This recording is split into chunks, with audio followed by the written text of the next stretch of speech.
Ito na po ang kanilang famous mango pizza. Para sa aking ika-4 na episode, lilibot tayo sa mga isla ng Panay, Negros at Cebu at tutuklasin natin ang magaganda nitong kuweba, talon at masasarap na pagkain.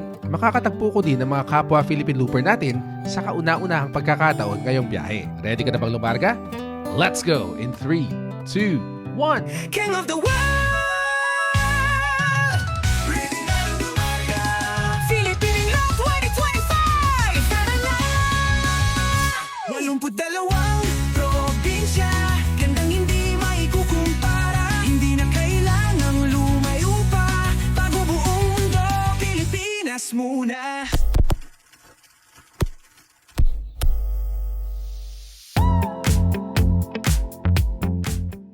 Okay, so first, all trains will natural during this Philippine Loop version 2. It was APS Motorshop, the Puerto Princess Beach. So we just left PTK building. Thank you very much, Doc King, sa iyong napaka bang for buck na Airbnb. Dito po yan sa Puerto Princesa, Palawan. Here we are once again at the port of Puerto Princesa.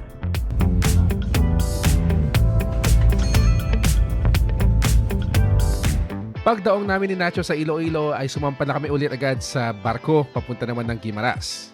At pagkaraan lamang ng 30 minuto ay narating na namin ang Port of Jordan sa Guimaras. Welcome to the port of Guimaras.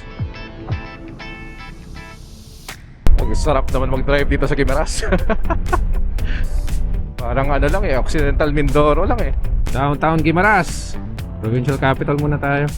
Para mission accomplished mamaya before ako kumain. Ayan na. Kapitolyo ng probinsya Sang Guimaras. Sayang ginagawa. And it looks huge and it looks beautiful. Alright, so we are here in front of the Guimaras Provincial Capital at syempre maraming salamat po sa sumama sa atin sa ngayong umaga na to, si Ma'am Lovelia of the Governor's Office. Ma'am, invite po naman sila pumunta dito sa Manggaan Festival. Okay po. So I'm inviting everyone to please come and join us as we celebrate the Manggaan Festival on May 16 to 25. See you there!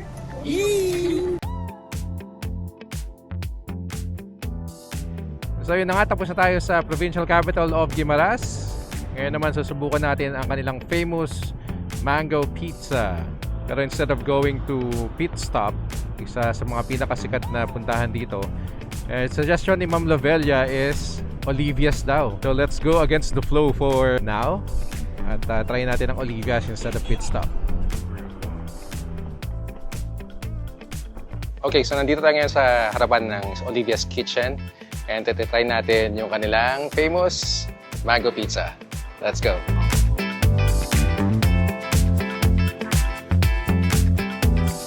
And so, first impressions of Olivia's Kitchen, very cozy. And ang in-order natin, 4 cheese mangifera.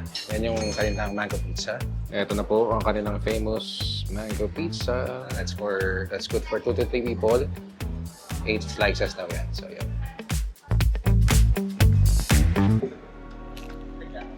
I was kind of weirded out sa mango pizza nung una, pero after I tasted it, panalo. Solid palang mango pizza ng Guimaras. With the right mix of mango and cheese, panalo yung luto. 2 thumbs up for Olivia's Kitchen. Yummy! We arrived in Guimaras at 10 a.m. We are leaving at 12 noon. Daan lang talaga. Ganon lang ang Guimaras, ang lapit. And just like that, we are back in Iloilo.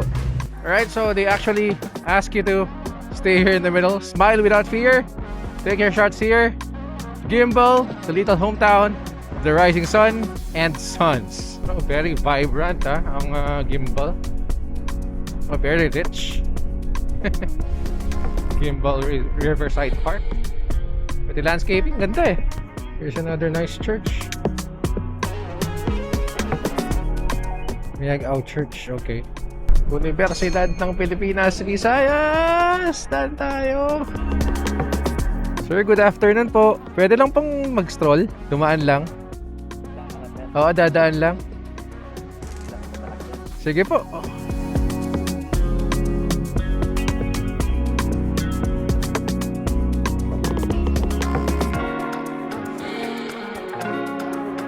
Mapapicture lang tayo kay Oble before tayo tumuloy. Sir Rino. Sir, picture tayo. Salamat, sir. Sige, sir. Sige, sir. Thank you po. So, last year, we went to UP Tacloban. This year naman, napuntahan natin ang UP Visayas Iloilo. Panalo. Nakakatawa si Sir Rino eh. Talagang humingi pa ng sticker. Follower tayo from UP Iloilo, di ba? I don't know yet if I'm already in Antique, but the mountains are beautiful. Ang sarap tong ang daming forest cover ng mga bundok. Welcome to Antique! Woohoo! Picture time. Welcome to Antique. Welcome to Binirayan Country. Welcome to Antique. Dito pala dapat ako nagpa-picture. Mali. I will not go fast on these roads because it's refreshing. Ay. Refuge from the punishing heat of the sun. Time check, it's 2:56 in the afternoon. Kainitan. Pero ganun talaga. Inuna kasi natin ng Guimaras kanina eh. Pero okay lang. Hindi kasi ako sure sa ferry times ng Guimaras kanina. So I had to make sure na covered na natin yung ferry schedules before tayo mag land trip ulit. Kasi at least ito, kahit gabihin ako, pwede lang. Makakabalik ako ng Iloilo or makakapag-roro pa ako going to Bacolod. Anyway, everything's working out so far. Here is the provincial capital of Antique.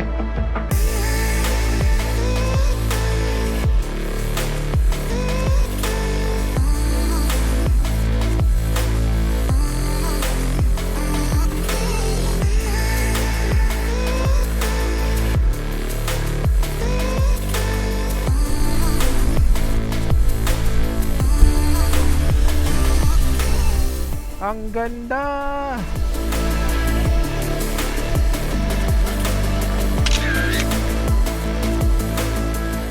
Miag-Ao Church. Galing, ganda ng pasad. Ganda.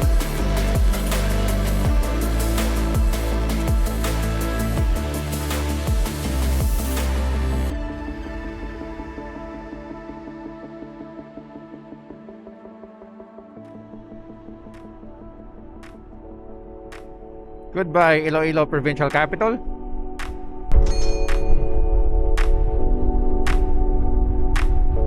So yun na nga, it is 6:44 in the morning now. At naghahabol tayo ng oras para makahabol tayo sa pangalawang biyahe ngayong araw na to papunta ng Bredco Port mula sa Dumangas Port dito sa Iloilo, Municipality of Leganes. Welcome to Dumangas.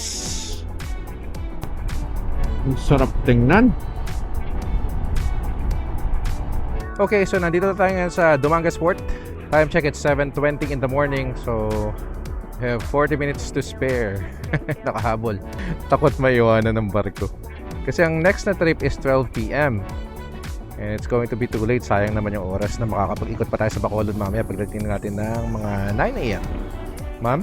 Isa kayo mong motor? Yes, ma'am. May Coast Guard clearance na? Meron na po. Bali may 12 lang kami nag-gate pa, sir.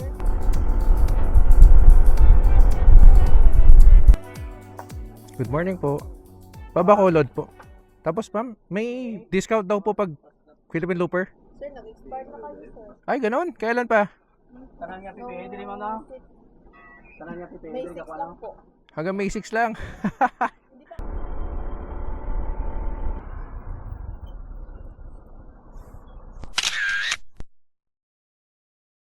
Ayun na nga.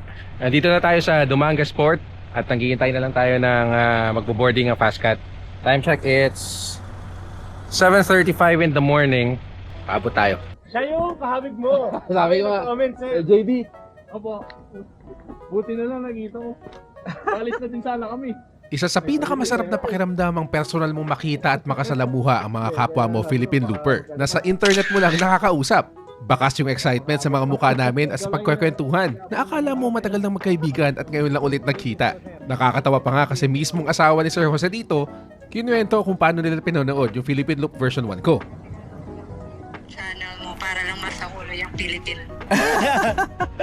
Ilang beses niya yan ni-rewind. Paulit. Pinilit ako manood sa mahan. Pasensya na po. Kasi sabi ko sa kanya, sabi ko, Sabay tayong panoorin. Kasi baka may makalimutan ako. Kahit nasa trabaho siya, panoorin natin. Sabi ko gano'n sa kanya. Grabe. Nanginig ako, magdidiklaus sticker lang nanginig ako. So, andito po tayo sa Dumaga Sport. Kahapon po nag-comment si Sir JD na nasa Bacolod sila at baka magkita kami papunta dito.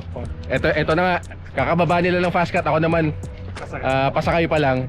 At yun, buti na lang talaga, nakita nila ako tapos sumigaw sila. Yun, si Sir JD din. Yo, shout out! JD1, JD2. Yeah! Actually, ang unang usapan namin si Bulang. May napanood kami nag-upload ng Philippine Loop na nag-register. Tapos nanood kami na sa YouTube. Sir, tikitan ko na sir. Sige sir! Yung una namin napanood kay Way first time. Oo, Tapos yung lumitaw yung... Ang una-una panood pa lang sa'yo nung episode 1 eh. Inantay ko na noon mula noon. Pagtapos. Salamat sir. Para nga kaming tanga eh. Pag halimbawa, ako nakakita nung upload mo sir. Sabi ko, Brad, meron ng may upload na. Nagbabalitaan ka. Oo, mabala. Tapos pag siya naman, may upload na. Tapos papanoorin mo sabay kasama si Mrs. Parang ganun. Grabe sir. Sobrang nakakataba po ng puso na marinig yung mga ganyan. 1 year kami nag-decide eh. Nag-prepare. So 1 year namin inuulit-ulit. Ang dami pa namin napagkwentuhan pero after a few minutes, kailangan na mag-board sa fast cut kaya we parted ways. Kilala kayo? Hindi sir, first time namin magkita. Oo.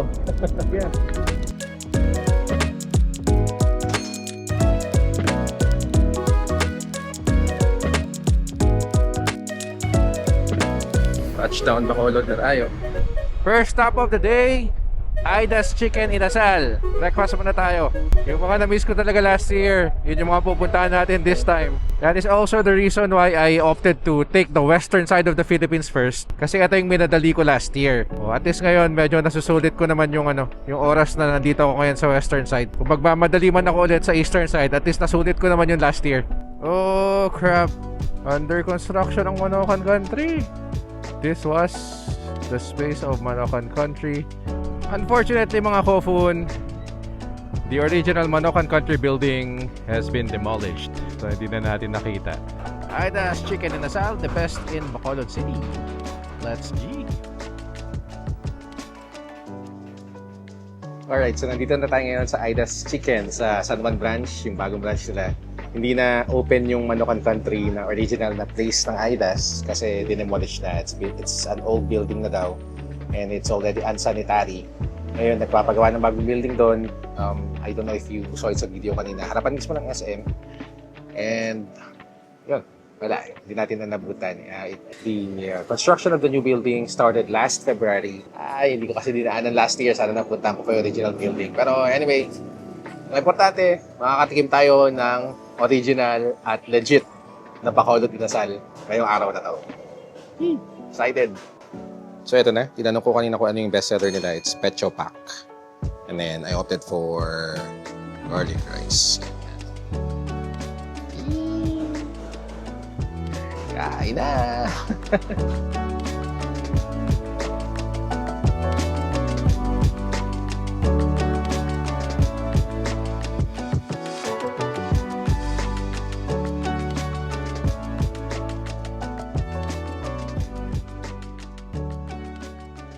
Alright, so we are done with Aida's Chicken Inasal. Next stop, Negros Occidental, provincial capital. Welcome to the provincial capital of Occidental, Negros. Ito na nga, nandito tayo nga sa harapan ng provincial capital ng Occidental Negros. Hindi pala Negros Occidental, baliktad dapat. Occidental Negros. So yun, unfortunately, hindi tayo pinayagan na magpalipad ng drone. Hindi naman siya hindi pinayagan. Pero the approving officer has a lot of meetings, tapos hindi raw makikita agad yung letter ko. So I have to wait, I have to leave my number. Unfortunately, wala tayong oras na ganun. So ayun na lang. Ito na lang muna. Let's take a picture, video of the place. And then, pupunta na tayo sa the ruins and then sa Kabangkalan later on. Thank you very much. Occidental Negros. Goal partially met tayo sa provincial capital dahil nakapagpa-picture tayo. However, we were not able to fly the drone. Kaya ito, next stop natin, the ruins. Talisay City, Negros Occidental. Parang sobrang progressive ng Bacolod City. Super busy place without the heavy Manila traffic. Mainit. It's not blazing hot, but it's very humid. Whew. Parang kailangan ko na agad maligo. Kakaligo ko lang. The Ruins is open daily from 9 a.m. to 8 p.m.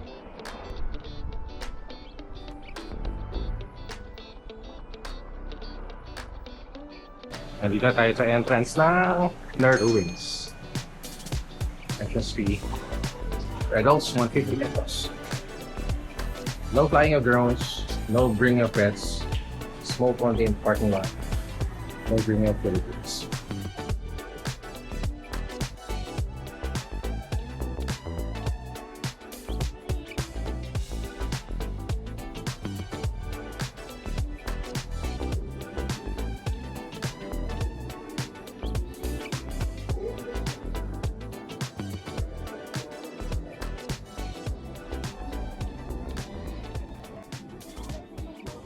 So we are now done at the ruins. Let's go caving in Mabinay at Bulwag Caves. Welcome to Bago City.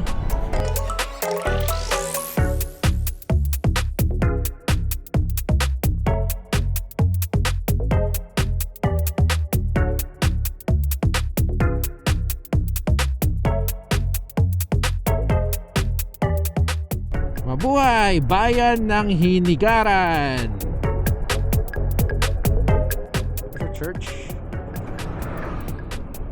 Jubilee Pilgrim Church. Welcome to Himamaylan City! Haha! Saw you during the day. Ngayon, last year, gabing-gabi kita nakita. Ang sarap magwala dito sa mga kalsada ng Negros. Himamaylan City Hall, laki din, oh. Kabangkalan Catholic College. Hello, Mers. I'm in your hometown. Ganda pala hometown no, Mers, eh. Parang mas maganda pa sa Tugi ito, eh.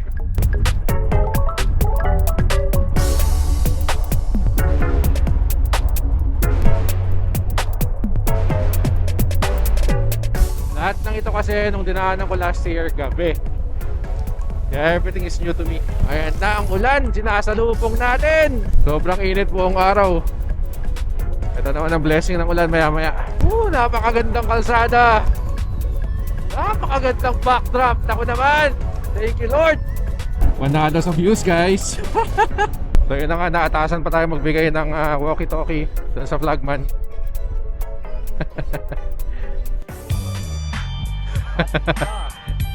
Sinabigay, boss. Mission accomplished. Mabuhay! Alin? Cave capital, Mabinay na pala. Bakit baliktad? Ang dami pala nating cave capital of the Philippines. Municipality of Mabinay.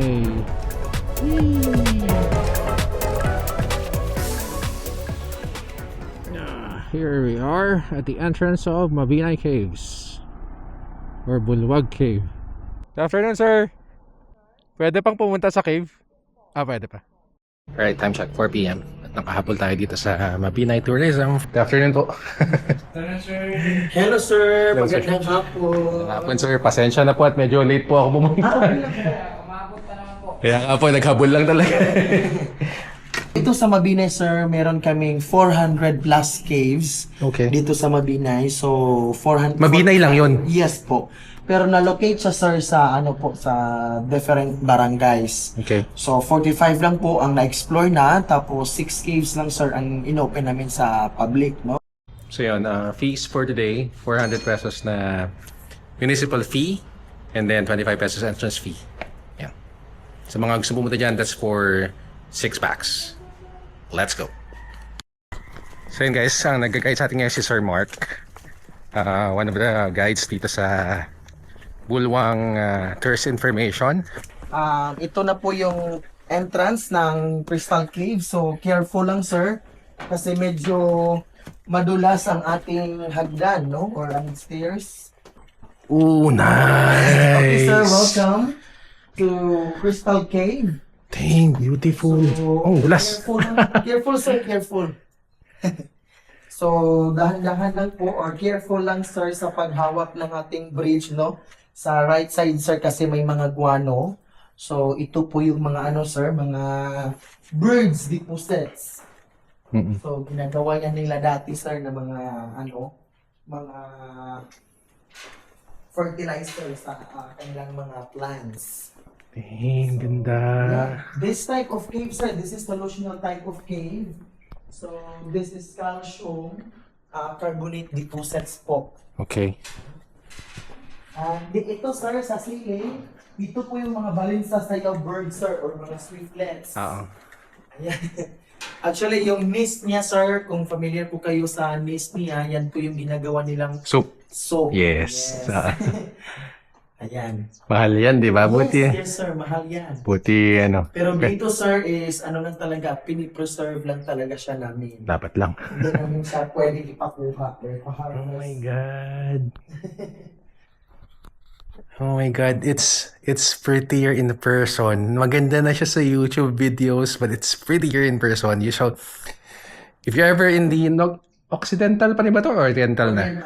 Oh, if you're ever in the Oriental Negros area, you have to go to Crystal Cave or any of the caves here in Mabinay. Grabe, ang ganda. Iba yung, as always, iba talaga yung pakiramdam pag nandito ka kaysa sa napapanood mo lang. Ang ganda. Especially this part. Ang ganda oh. Alam ko medyo mahaba-haba na tong footage ng Crystal Cave, pero if you want me to post the full walkthrough of the Crystal Cave here in Negros Oriental, just comment down below and I'll post a separate video. Grabe, sobrang fulfilling yung experience sa Crystal Cave dito sa Mabinay, Oriental, Negros. Next part of the program, pupunta tayo ng Dumaguete muna. I'm still undecided if I'm going to Cebu straight. Nice solar farm, ang laki! Love it. If you don't know yet, I'm a big solar power enthusiast. Welcome to Bay City. Ganda, di ba? Ang ganda, parang painting talaga siya eh. With the backdrop of the mountains, tapos yung trees, tapos yung field. Painting na painting ang dating eh.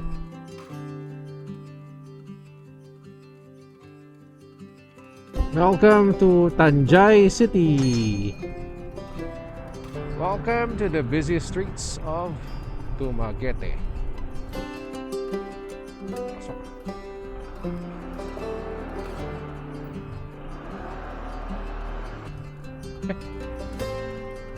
Baba ng unit ah.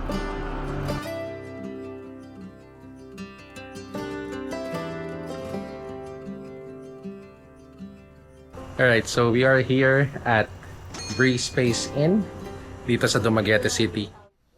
Alright, so good morning mga Kofun. It's now day 22 of our Philippine Loop Adventure Tour version 2. At dito po tayo nag-stay for the night. Breeze Space dito sa Dumaguete City sa Negros Oriental. So ito po yung mga rooms po ng Breeze Space. Very new facility. One of the best features of this place, of course, free unlimited coffee. Good morning! Invite na mo sila dito sa Breeze Space. Kayo sa Breeze Space and it's still very low price and very clean. Totoo yan. Thank you, sir. Thank you rin po. Sibulan Municipal Hall. Public Market. At malapit na tayo sa port.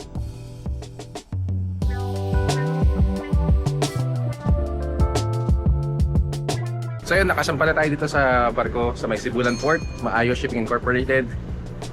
Okay na rin si Nacho.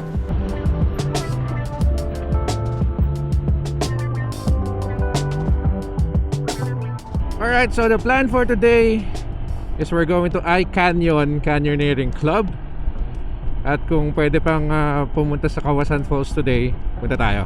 I'm going to the western side of Cebu this time around.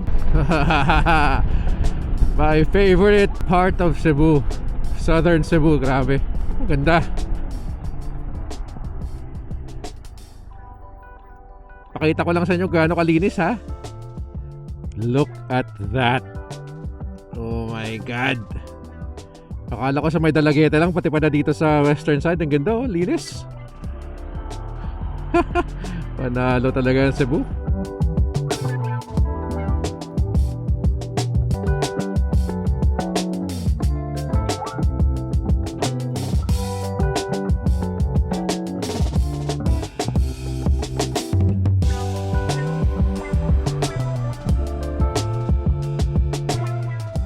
Ayun, Sir JD. Nabudol nyo na ako. Andito na ako sa iCanyon. Kasama ko si Sir Junel. Wala sa plano, pero game! Okay, so it's lunchtime here at iCanyon. And tignan nyo naman kung gaano kadami yung sinerve sa atin. Parang pantatlong tao eh, no? Tumba, chicken, pansit, lumpia, pipino, saging, watermelon, pusit, lagang baboy, balbakwa. Okay, grabe, sobrang dami. Ayun, shout out yung dalawang kasama ko natin dito. Ano pa pangalan po nila, ma'am? Ivy. Eva. Okay, si Ma'am Ivy sa si Ma'am Eva. Ayos. So we have our vest, we have our helmet, we have our cameras. Everything is ready. Yan, so si Sir Jonel, guide natin for today. Ready for Kawasan Falls. Let's go! Ilang taong ka lang guide, sir? Ano, magdadalawang taon pa lang ako. Dalawang taon pa lang. Dalawang taon lagpas na pala. Bata pa si sir na guide kung totoo siya. So baba daw muna tayo dito sa gym para magkaroon ng briefing before tayo pumunta sa falls. So very short lang naman yung orientation, and then sabi nga sa orientation, it takes 45 minutes to go to the first jump. Pero if you take their zip line, it only takes you 5 minutes. So yun yung pupuntahan natin ngayon. Ito, pakita tayo sa zipline. Let's go. 1 kilometer in 1 minute, the longest and fastest zipline in the south. 1, 2, 3, ready to fly. Ready na, sir? Ready. Ready. Hey, ready!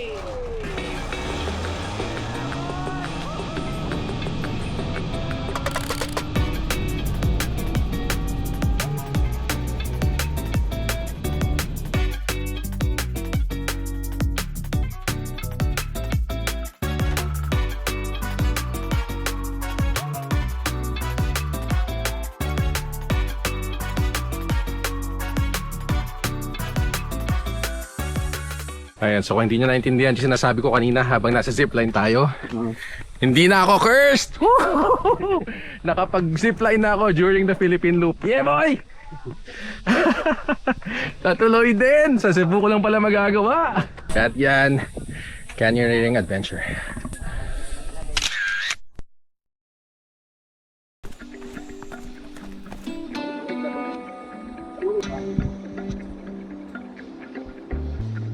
Pag wala ng pagod, babad lang. Hindi ko naalala ko. Hawakan mo lang lagi yan.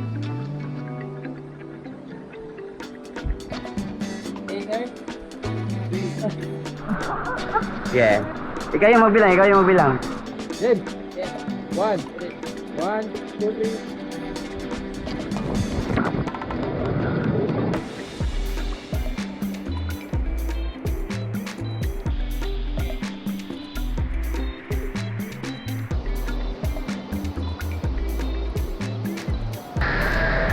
Ready? Ready! 3, 2, 1.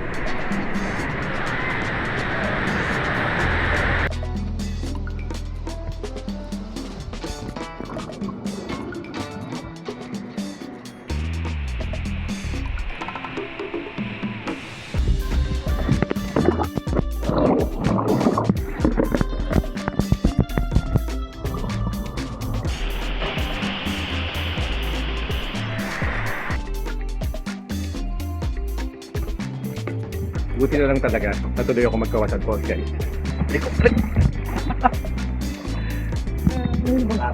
So we are on the halfway point. At dito merong barbecue station. Yung mga pwede kayong bilhin, magmerienda, magpahinga before you go on to the next half of the canyoneering.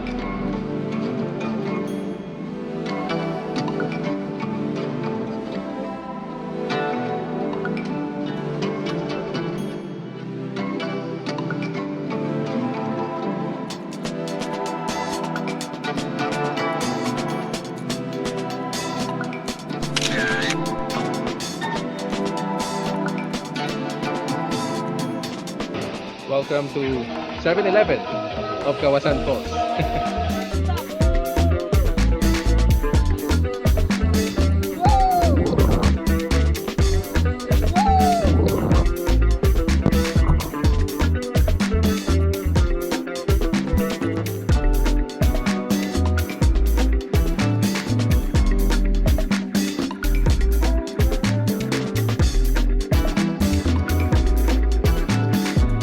So we are about to leave Kawasan Falls dito sa Cebu. Magical. What an amazing place. One last trip before we go. Let's go. One last.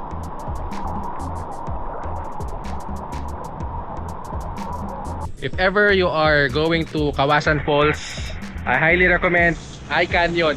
I love I Canyon featuring Janelle. Welcome to Mualboal. Pero that's enough adventure in Cebu. Huwag na nating dagdagan ng sardine run kasi abusado na ako. Welcome to Car City. Dito na tayo kumain. Sikat naman to, Lita and Joel Special Lechon Eatery. So, nandito tayo ngayon sa Dita and Joel sa Car City to try their famous lechon baboy.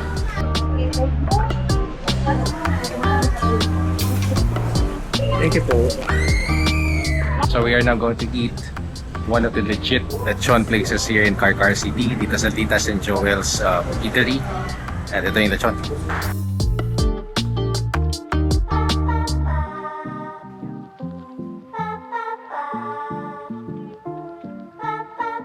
One-fourth lang yung minimum na pwede mong bilhin for a single order dito. And it's cost 125, 140 yata kanina if I heard right. So yun, ciao muna tayo before tayo pumunta na Cebu City and head to our place of accommodation for the night. Kain! If you like this video, please press the like button, subscribe to this channel, and hit the notification bell so you'll be the first to know when I upload the next Philippine Loop episode. Let's go! Alright, so we are here at our place for accommodation for the night, Dragon Home Inn in Cebu City.